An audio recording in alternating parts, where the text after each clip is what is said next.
Memakai masker, rajin mencuci tangan, menjaga jarak, serta mencegah kerumunan. Semua sudah dilakukan. Namun tak serta-merta mampu menekan angka penyebaran virus COVID-19. Hingga akhirnya larangan mudik pun diberlakukan saat Lebaran demi mencegah perluasan penyebaran COVID-19. Tapi masih saja ada yang membantu.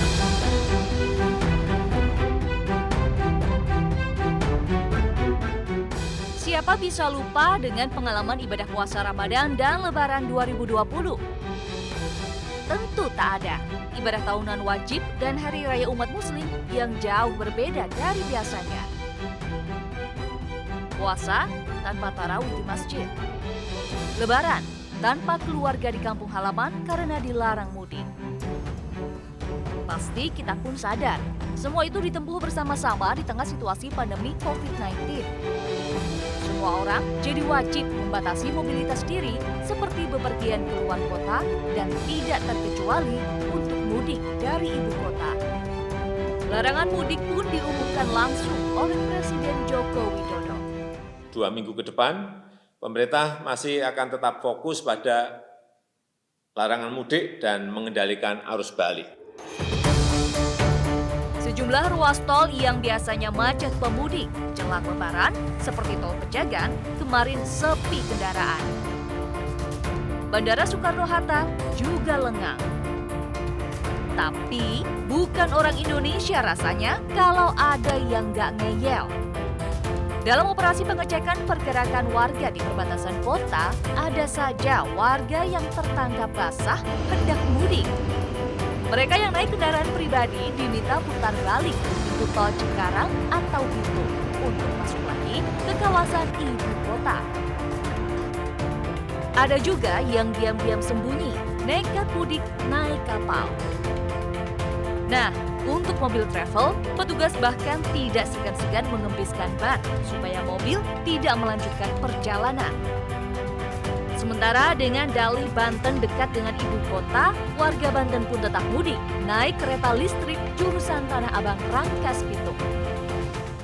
Warga yang taat aturan dengan tidak mudik pun merayakan Lebaran dengan sunyi di ibu kota.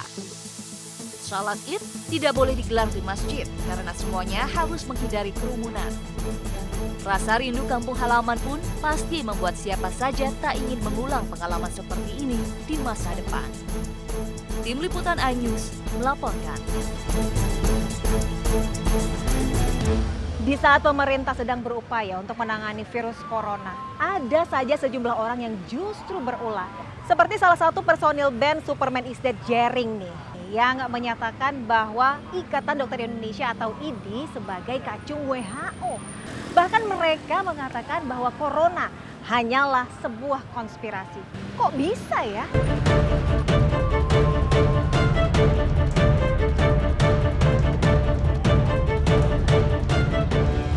Idiom mulutmu harimaumu seperti sudah basi.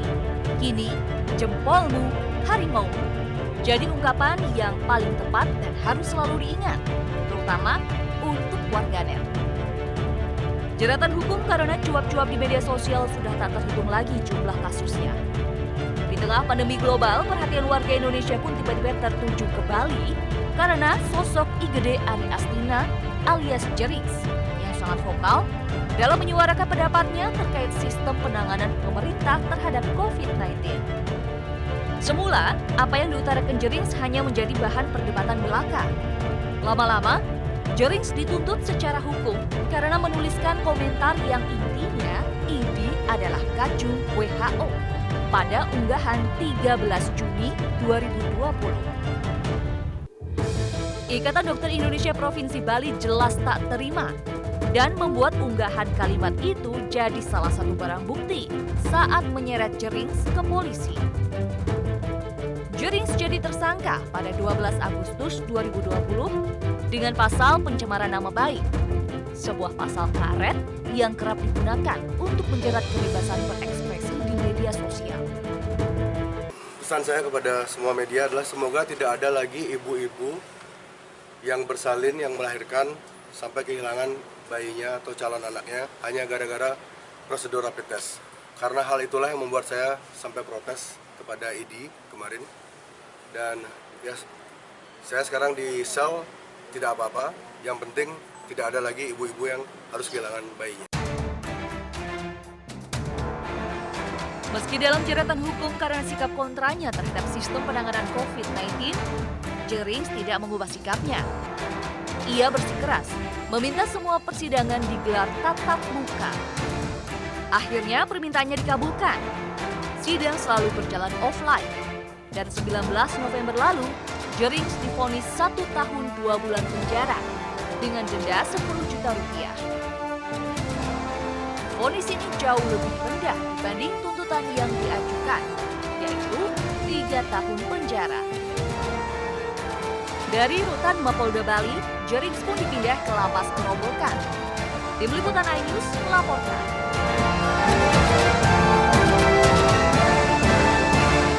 Itu tadi sejumlah peristiwa yang terjadi di bulan Januari hingga Juni 2020.